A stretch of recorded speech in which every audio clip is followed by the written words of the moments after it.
उल्लास विकास को YouTube पर subscribe करें और बेल आइकन को भी दबाएं।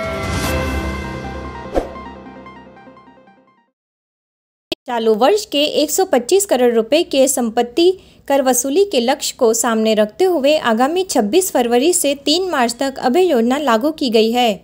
उल्लासनगर मनपा आयुक्त अजीत शेख ने केवल 6 महीने में तीसरी बार एक सप्ताह के लिए अभय योजना लागू की है। मनपा आयुक्त अजीत शेख ने प्रॉपर्टी टैक्स बकायेदारों को चेतावनी भी दी है कि यह आखिरी मौका है और समय सीमा समाप्त होने के बाद संपत्ति की जब्ती और नीलामी जैसी कानूनी प्रक्रियाएं अपनाई जाएगी। मनपा की वित्तीय स्थिति में सुधार करने के लिए आयुक्त अजीत शेख ने सितंबर 2023 और नवंबर 2023 में 2 अवसरों पर संपत्ति कर की जुर्माना राशि माफ करने के लिए 1 दिवसीय अभय योजना लागू की थी। दोनों योजनाओं को मिलाकर 75 करोड़ रुपए चालू वर्ष में रुपयों की वसूली की गई है। अब इस योजना का लाभ उठाने की अपील आयुक्त ने बकाया धारकों से की है।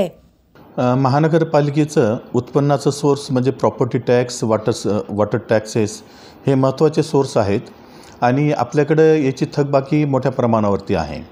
ही थकबाकी कमीत कमी करून जास्तीत जास्त वसुली वाढवण्यासाठी महापालिकेमार्फत अनेक प्रयत्न करण्यात आलेले आहे।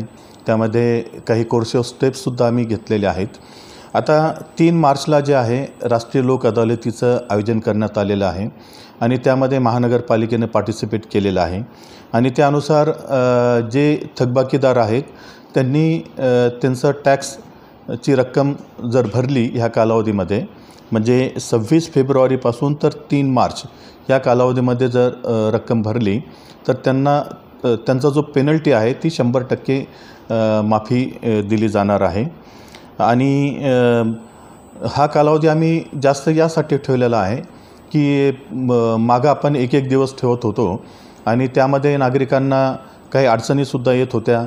काही लोकांना उन्हामध्ये उभं राहावं लागत होतं, लाईनी मोठमोठ्या लागलेल्या होत्या आणि त्यासाठी त्यांची मागणी होती की हा कालावधी थोडासा वाढवणं गरजेचं आहे।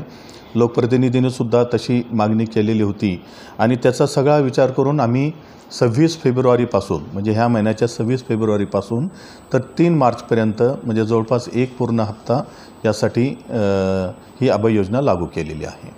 मी समस्त नागरिकांना नम्र आवाहन करतो की कृपया आपण याचा लाभ घ्यावा, कारण यानंतर कोणतीही अभय योजना महापालिकेमार्फत राबविली जाणार नाही आणि जी थकीत रक्कम आहे ती वसूल करण्यासाठी कोर्सिव स्टेप्स घेतले जातील।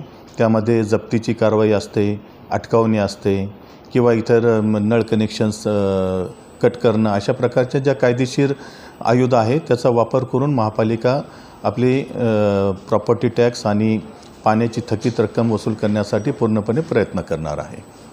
ब्यूरो रिपोर्ट, उल्लासनगर, उल्लास विकास। उल्लास विकास को YouTube पर सब्सक्राइब करें और बेल आइकन को भी दबाएं।